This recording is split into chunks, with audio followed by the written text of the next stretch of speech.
জীবাণু থেকে মুক্ত। পলক হলো চোখের ওয়াইফাই, যা ঘুমের মধ্যে চোখের সুরক্ষা নিশ্চিত করে। প্রতিদিন আমার আপনার চোখ থেকে মহান রব্বুল আলামিন 1 মিলিলিটার ওষুধ আল্লাহ রব্বুল আলামিন তৈরি করে দেন। স্বচ্ছ অথচ অত্যন্ত কার্যকর তরল পদার্থ। এই অস্ত্রের মধ্যেই থাকে লাইসোজাইম নামের এক প্রাকৃতিক অ্যান্টিবায়োটিক, যা চোখকে ব্যাকটেরিয়ার আক্রমণ থেকে রক্ষা করে। যখন হৃদয়টা ভারাক্রান্ত হয়, চোখ থেকে পানি বের হয়ে আসে। সন্তান মরে গেছে, বাপ কান্দে, বাপ মরে গেছে, সন্তানটা কান্দে। এই যে চক্ষু থেকে অস্ত্র বের হয়ে গেল, এই অস্ত্র আবার চোখের বাইরের অংশে এসে পুষ্ট অক্সিজেন সরবরাহ করে। কারণ কর্নিয়াতে রক্তনালী থাকে না, তাই চোখের জল চোখকে রক্ষা করে শুকিয়ে যাওয়া ক্ষয় ব্যাকটেরিয়াল আক্রমণ থেকে। সুবহানাল্লাহ বলা যাবে না? আমাদের এই 2 চোখে প্রায় 27 কোটি 40 লাখ ফটোরিসেপ্টর নামক নিয়োজিত শ্রমিক আল্লাহর হুকুমে 24 ঘন্টা কাজ চালায় যাচ্ছে। আল্লাহু আকবার বলেন। কার দেওয়া আল্লাহ বলছেন, বান্দা এই চোখের হক আদায় করবে, চোখ দিয়ে খারাপ কিছু দেখবে না। যেরকম সুবহানাল্লাহ।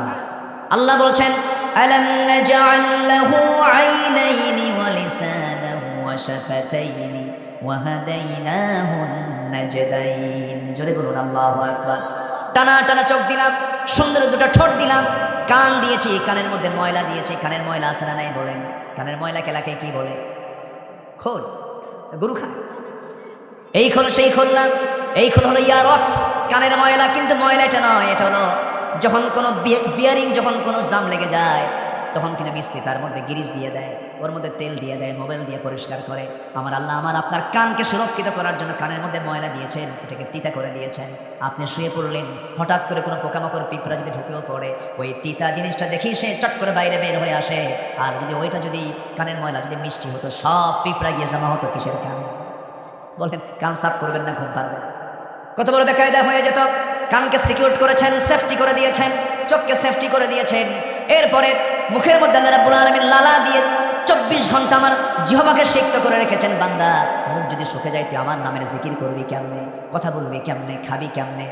মুখের লালাকে আল্লাহ রাব্বুল আলামিন লোনাও করলেন না, মিষ্টিও করলেন না, স্বাধীন করে দিয়েছেন। ঘুম যখন আসে মানুষ, তখন কি মুখে লালা থাকে নাকি? থাকে না। বালিশ ভিজা শেষ হয়, লালা থাকে না। লালা থাকে কিনা? কে করে দিয়েছেন? কে করে দিয়েছেন? সে আল্লাহ বলছেন, বান্দারে আমি আমার সব পূরণ করে দিয়েছি। বান্দা, এখন তোর দায়িত্ব হলো তুই আমার হক আদায় করবি। আমি তোর মধ্যে কিছু গুণ পেতে চাই। 10টা গুণ আমি আজকে বলতে চাচ্ছিলাম, একটাও কিন্তু বলি নাই। নুরু ওয়া শেষ না শুরু। রাজি আছেন তো? সবাই শুনতে রাজি আছেন তো ইনশাআল্লাহ? হ্যাঁ, আপত্তি নাই তো আপনাদের?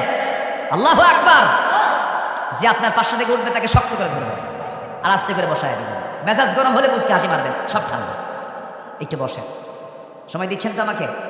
আর একটু সময় চাচ্ছি আমি, খুব বেশি না, একটু পয়েন্ট আকারে কথাগুলো বলে এই গুণগুলো যদি আমাদের জীবন অর্জিত হয়ে যায়, সেদিন কিয়ামতের দিন, সেদিন আব্দুল্লাহ আল আমিন যে কথাগুলো বলে গেছে কোরআন থেকে, সেদিন কাজে লাগবে। সেদিন বুঝবেন যে এই কথাগুলো আমি শুনে আমল করেছি, এটার ফলাফল আপনি হাসরে পাবেন। জোরে বলি ইনশাআল্লাহ। 1 নম্বর হলো আমাদের যে গুণ থাকা দরকার যারা ইমানদার, 1 নম্বর হচ্ছে ইহসান থাকতে হবে। কি থাকতে হবে বলেন তো? ইহসান, অর্থাৎ সহানুভূতি। এই গুণটা একটা বিশাল গুণ। এই গুণ সব বান্দার মধ্যে থাকে না। আমরা ইহসান করব। জোরে বলি ইনশাআল্লাহ। জোরে বলি ইনশাআল্লাহ। আল্লাহ রাব্বুল আলামিন বলেন, ওয়ানফিকু ফি সাবিলিল্লাহি ওয়া লা তুলকু বিআইদিকুম ইলা তাহলুকা ওয়া আহসিনু ইন্নাল্লাহা ইউহিব্বুল মুহসিনিন। জোরে বলুন আল্লাহু আকবার। সূরাতুল বাকারা আয়াত নম্বর 195। আল্লাহ বলছেন, তোমরা আল্লাহর পথে খরচ করো, নিজকে ধ্বংসের দিকে ঠেলে দিও না। ওয়া হাসিনু, ইহসান করো। আমি আল্লাহ মুহসিন বান্দাদেরকে অতিশয় বেশি ভালোবাসি। জোরে বলুন সুবহানাল্লাহ। আপনার ঘরের পিছনে একজন প্রতিবেশী আছে, তার নিজস্ব হাঁটার রাস্তা নাই, আপনার জায়গা দিয়ে কোনো মতো গলি দিয়ে হেঁটে আসে। হঠাৎ করে একদিন গন্ডগোল হলো, খোঁটা বসে দিল ওই জায়গায়, রাস্তার ঠিক মাঝখানে খোঁটা মেরে দিল। এমন খোঁটা মেরে দেওয়ার তো কালচার এই এলাকায় নাই। আছে? আছে? খোঁটা মারে। জমিনটা কার? আসতে বলেন, জমিনটা কার? আর আপনি যাকে আটকালেন সেই বান্দাটাও কার? এটা কি শুধু অপরাধ না মহা অপরাধ? মহা অপরাধ। সে বেকায়দায় আছে, আপনি জমিন কেন আটকাবেন? মানুষের পথ আপনি কেন রোধ করে দিবেন? যে ব্যক্তি দুনিয়াতে কোনো বান্দা তার বান্দার রাস্তা তৈরি করে দিবে, আল্লাহ তার জন্য জান্নাতের রাস্তা তৈরি করে দিবেন। জোরে বলুন সুবহানাল্লাহ। ইহসান করা শিখবো আমরা। উদার চিত্ততা নিয়ে চলবো, ভালোবাসা নিয়ে চলবো, মোহাব্বত নিয়ে চলবো। আমরা আল্লাহ পাক ইহসানকে বান্দার কাছ থেকে চাচ্ছেন। আল্লাহ আরেক জায়গায় বলছেন, আল্লাযীনা ইউনফিকুনা